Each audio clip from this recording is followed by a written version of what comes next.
నమస్తే. వైసీపీ అధినేత మాజీ ముఖ్యమంత్రి జగన్ ఉన్నట్లుండి విజయవాడ గాంధీనగర్లో ఉన్న శృంగేరి శారదాపీఠాన్ని సందర్శించారు. శారదాపీఠంలో శ్రీ విధుశేఖర భారతి మహాస్వామీజీని కలిసి ఆయన ఆశీస్సులు తీసుకున్నారు.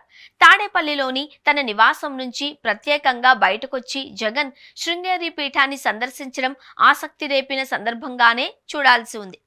జగన్ కి శ్రీ విధుశేఖర భారతి మహాస్వామీజీ ఆశీస్సులు అందించారు. జగన్ స్వామి పీఠంలో కొద్దిసేపు గడిపారు. ఆయన వెంట బాబాయ్, రాజ్యసభ సభ్యుడు వైవి సుబ్బారెడ్డి ఉన్నారు. ఇదిలా ఉంటే జగన్ సడన్ గా ఈ పీఠానికి ఎందుకు వచ్చారు? దీని వెనుక ఏమిటి ఉన్న రహస్యమని చర్చ సాగుతోంది. జగన్ 2014 నుంచి నిన్నటి దాకా విశాఖ శ్రీ శారదాపీఠం స్వామీజీ ఆశీస్సులు అందుకుంటూ వచ్చారు. స్వరూపానందేంద్ర స్వామీజీ జగన్ కు ఆశీస్సులిచ్చారు. జగన్ కు ఆయన ఆధ్యాత్మిక పరంగా రాజగురువుగా కూడా చెప్పుకుంటూ ఉండేవారు. ఆయన మాట మీదనే తూర్పు నుండి పాలించాలని భావించి జగన్ విశాఖను రాజధానిగా చేయాలి అని అనుకున్నారు అంటారు. ఆయన రాజశ్యామల యాగం చేసిన మీదటనే జగన్ కి రాజ్యయోగం లభించింది అని కూడా ప్రచారంలో ఉంది. ఇవన్నీ పక్కన పెడితే ఇక 2024 ఎన్నికల్లో జగన్ ఓటమి పాలయ్యారు. దాంతో పాటు ఆయన గత 5-6 నెలలుగా పార్టీ పునర్నిర్మాణ పనులలో ఉన్నారు.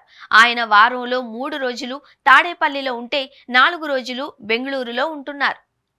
ఈ క్రమంలో వీక్ స్టార్టింగ్ తో తాడేపల్లికి వచ్చిన జగన్ 2వ రోజునే శృంగేరి శారదాపీఠాన్ని సందర్శించడం మాత్రం చర్చకు తావిస్తోంది.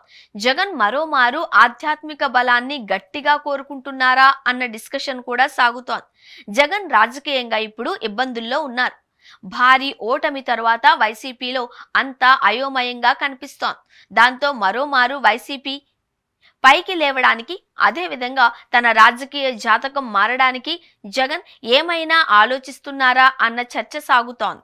ఇక జగన్ కు అత్యంత ఆప్తుడైన స్వామీజీగా స్వరూపానందేంద్ర ఉన్నారు కదా, శృంగేరి పీఠం ఎందుకు అని కూడా అంటున్నవారు ఉన్నారు. ఏది ఏమైనా జగన్ పనిగట్టుకుని అక్కడికి వెళ్లారు అంటే ఆలోచించాల్సిందే. చూడాలి మరి స్వామీజీ ఆశీస్సుల బలంతో జగన్ ఏం చేయబోతున్నారో.